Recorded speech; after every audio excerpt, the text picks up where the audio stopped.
गांधी की कर्मभूमि चंपारण में बैठा हूं और ये मधुबन की भूमि चंपारण के आंदोलन में एक अपना अलग स्थान रखती है, जहां गांधी स्वरोजगार का जो सपना था, गांधी का ये सपना था कि ग्राम का विकास ही देश का विकास है। और ये सपना, ये आंदोलन और अंग्रेजों को हटाने और भगाने का अहिंसा का आंदोलन यहीं से शुरुआत हुआ था। आज मैं उसी स्थल पर बैठा हुआ हूँ जो दुलमा पंचायत के अंतर्गत आता है। क्या संख्या हुआ आपके? पंचायत संख्या कितनी हुई? पंचायत संख्या हम लोग का 3 हुआ। पंचायत संख्या 3 जो मधुबन के अंतर्गत आता है, वहाँ मैं बैठा हूँ। और आज इनकी पत्नी ने ये ठाना है कि ग्रामीण विकास करूंगी और गांव के लोगों की सेवा मेरी पहली प्राथमिकता रहेगी। इसके संदर्भ में क्या कहना है? आप अपना पूरा परिचय और मैडम का परिचय देते हुए ये बतावें, बिहार हद तक के माध्यम से आम जनमानस को बतावें कि मेरा परिवार हमेशा से सामाजिक कार्यों में पूर्ण रुचि रखता है। मेरे बाबा भी 37 वर्ष इस पंचायत का मुखिया रहे हुए। मैं भी पूर्व में 5 साल पैक्स अध्यक्ष रहा हूँ और वर्तमान में मेरी पत्नी मुखिया का चुनाव लड़ रही है। क्या शुभ नाम हुआ आपके पत्नी का? बेबी यादव। बेबी यादव जी इस बार पहल मैदान में है या इसके पूर्व कोई चुनाव भी लड़ी थी? पहली बार चुनावी समर में हम लोग हैं मुखिया का, बेबी यादव के द्वारा। आप स्वयं नहीं लड़के अपनी पत्नी को अग्रसरित किए, इसके पीछे क्या भूमिका है, क्या राज है? जनता ने आपको आग्रह किया या अपने मन से क्या?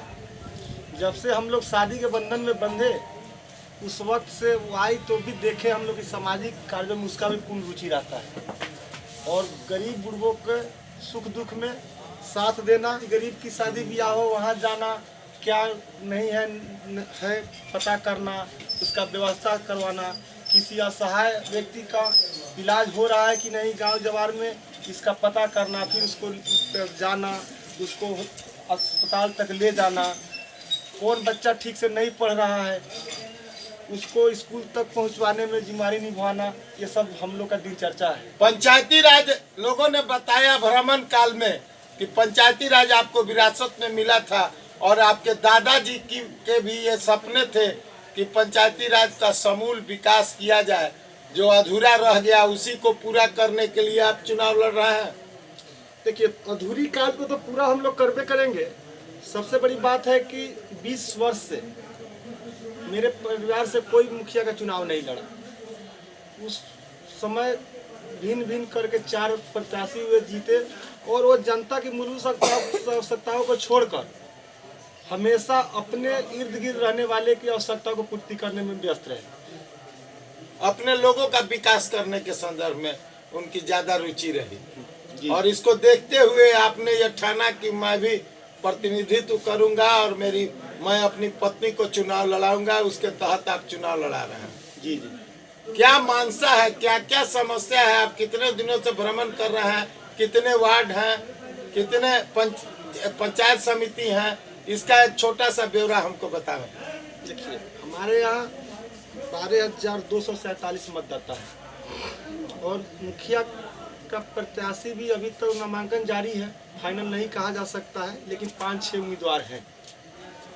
पंचायत समिति का 2 सीट है हमारे यहाँ, 19 वार्ड है और मेरी सपना है कि जब मैं अगर पब्लिक मौका दिया, अगर मेरी पत्नी मुखिया बनी तो स्वास्थ्य के क्षेत्र में अदृश्य काम किया जाए, जिससे गरीब को गांव से दूर हमेशा जाने की नौबत नहीं आए। छोटी छोटी बीमारी के कारण भी लोग मुजफ्फरपुर जाना, मोतिहारी जाना, चकिया जाना, आज भी हमारे पंचायत में उप स्वास्थ्य केंद्र स्थापित नहीं हो पाया।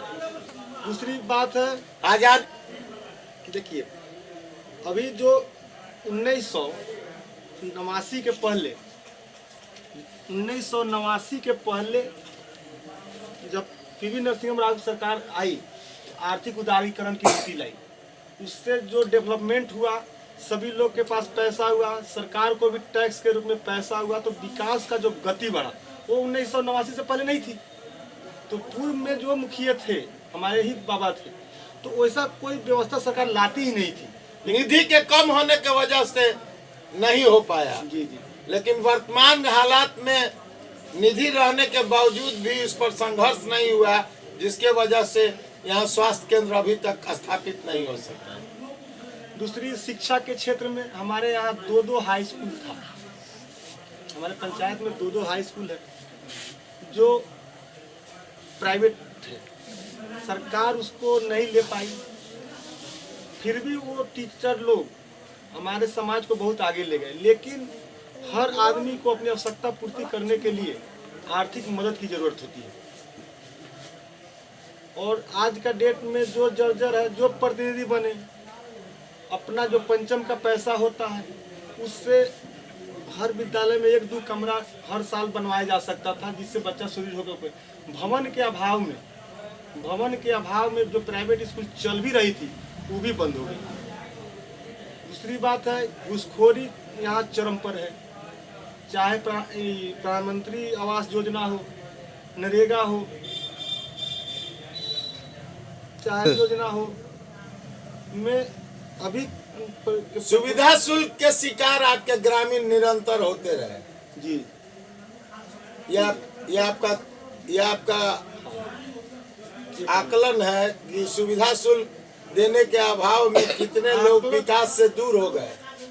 आकलन नहीं, स्थानीय होने के कारण हम लोग इसका गवाह भी हैं कि हमेशा अगल बगल में सुने कि भाई फलना आदमी को घर तो मिला लेकिन 30,000 रुपया लग गया, फलना आदमी को नरेगा में जॉब तो मिला लेकिन उसको जॉब कार्ड बनाने के एवज में 2,000 रुपया लग गया। अरे आज फलना आदमी को वृद्धा पेंशन का तो लाभ मिला लेकिन उसको 500 रुपया चढ़ाना पड़ा। इसको आप बंद करेंगे? अगर जनता ने आपको प्रतिनिधि बनाया, आपकी पत्नी को यह मौका दिया, तो आप जो है सो इसको पहले चरणबद्ध होकर इसको बंद करने का काम करेंगे। क्या सोच है? पब्लिक ने मौका दिया तो यहाँ घूसखोरी पूर्ण रूपेण बंद रहेगा।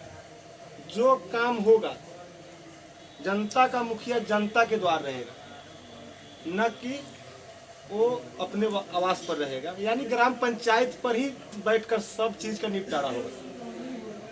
जनता के मूल समस्याओं को जनता तक जाके आप पूरा करना चाहते हैं। जी, यही आपकी मानसा है। जी, और आप दोनों आदमी मिलकर और इसका विकास करना चाहते हैं। हाँ, जनता का विकास ही हम लोग का धर्म होगा। ईश्वर ने आपको सब कुछ दिया है और आप मानव सेवा का मूल उद्देश्य लेकर चल रहे हैं। अगले योजना में आप किन किन ग्रामों का भ्रमण किया और जनता ने किन किन समस्याओं से आपको अवगत कराया? हम लोग जब भी घूमे प्रत्येक द्वार पर गए, प्रत्येक आदमी से मिले। ये 20 साल में आपके साथ जो प्रतिनिधि थे क्या सलूक किए, आपकी क्या मंशा थी, इसको अच्छे से समझे। और हम लोग अगर जीतते हैं अपनी बार चुनाव तो घूसखोरी तो बंद होगा ही होगा, लेकिन सबसे निचले पैदान पर खड़े व्यक्ति को ही सरकारी सहायता पहली मेरी प्राथमिकता होगी। जनता से सीधा संपर्क करके और अति पीड़ित लोगों को आप सहयोग करेंगे।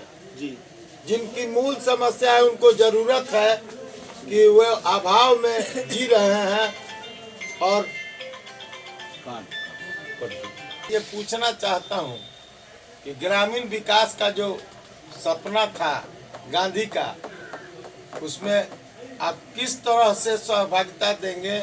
और आप दोनों आदमी मिलकर जनता की सेवा सीधा संपर्क के द्वारा करना चाहते हैं। मैं बिहार हद तक के माध्यम से आपसे पूछना चाहूँगा। देखिए, बिचौलिया प्रथा तो समझिए समाज के लिए कोड़ है।